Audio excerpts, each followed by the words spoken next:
পলাশীর যুদ্ধ ও বাংলার ক্ষমতা দখল। ইংরেজরা সর্বপ্রথম বাংলার স্বাধীনতা সূর্য ছিনিয়ে নেয়।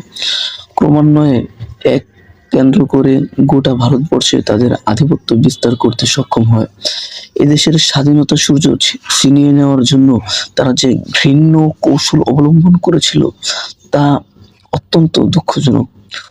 উপমহাদেশীয় রাজনৈতিক বিশৃঙ্খলার সুযোগ নিয়ে ইংরেজগণ রাজনীতিতে হস্তক্ষেপ শুরু করে, যার কারণে তারা সরকারি নির্দেশ উপেক্ষা করতে থাকে। ফোর্ট উইলিয়াম ঘাঁটিকে শক্তিশালী সামরিক দুর্গে পরিণত করে নবাবের বিরুদ্ধে প্রত্যক্ষ ষড়যন্ত্রে লিপ্ত হয়। এই সময় তারা তাদের উদ্দেশ্য হাসিলের এক সুবর্ণ সুযোগ হাতে পেয়ে যায়। দেশীয় বিশ্বাসঘাতক মির্জাফর, উমিচাঁদ, রাজবল্লভ, রায়দুর্লভ, জগৎ শেঠ ও ঘসেটি বেগম সিরাজউদ্দৌলাকে ক্ষমতাচ্যুত করার জন্য মারাত্মক ষড়যন্ত্র করেছিল। কোম্পানির প্রধান লর্ড ক্লাইভ এই সুযোগ লুফে নেয়, তাদেরকে নবাবের বিরুদ্ধে সামরিক সাহায্য দানের প্রতিশ্রুতি দেয়। এই মর্মে তাদের মাঝে একটি গোপন চুক্তিও স্বাক্ষরিত হয় এবং যুদ্ধে জয়লাভের পর মির্জাফরকে ক্ষমতায় বসানো এবং ক্লাইভের পুরস্কারের বিষয়টিও নির্ধারিত হয়ে যায়।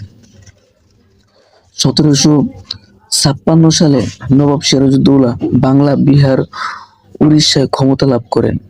তার 2 মাস পর কতিপয় বিদ্রোহী পালিয়ে কলকাতার ফোর্ট উইলিয়াম দুর্গে গিয়ে আশ্রয় গ্রহণ করলে নবাব তাদেরকে গ্রেফতার করে মুর্শিদাবাদ পাঠিয়ে দেওয়ার নির্দেশ দেন, কিন্তু তারা নবাবের এই নির্দেশকে অমান্য করে।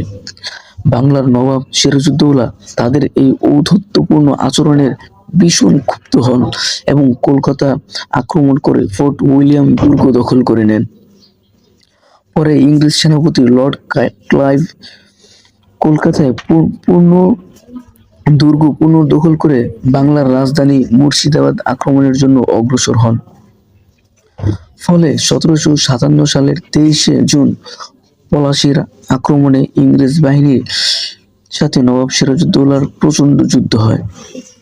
এই যুদ্ধে দরবারি আমলা ও মির্জাফরদের বিশ্বাসঘাতকতার ফলে নবাবের বাহিনী শোচনীয়ভাবে পরাজয় বরণ করে। ফলে সারা বাংলায় ইংরেজদের আধিপত্য সৃষ্টি হয়। পলাশীর যুদ্ধের পর গোপন চুক্তি অনুযায়ী মির্জাফরকে ক্ষমতায় বসানো হয়, কিন্তু সে ইংরেজদের চুক্তি পুরোপুরি পালন করতে ব্যর্থ হলে তাকে ক্ষমতাচ্যুত করে মীর কাসেমকে বাংলার মসনদে বসানো হয়। কিন্তু মীর কাসেম ছিলেন স্বাধীন চেতা মানুষ। ইংরেজ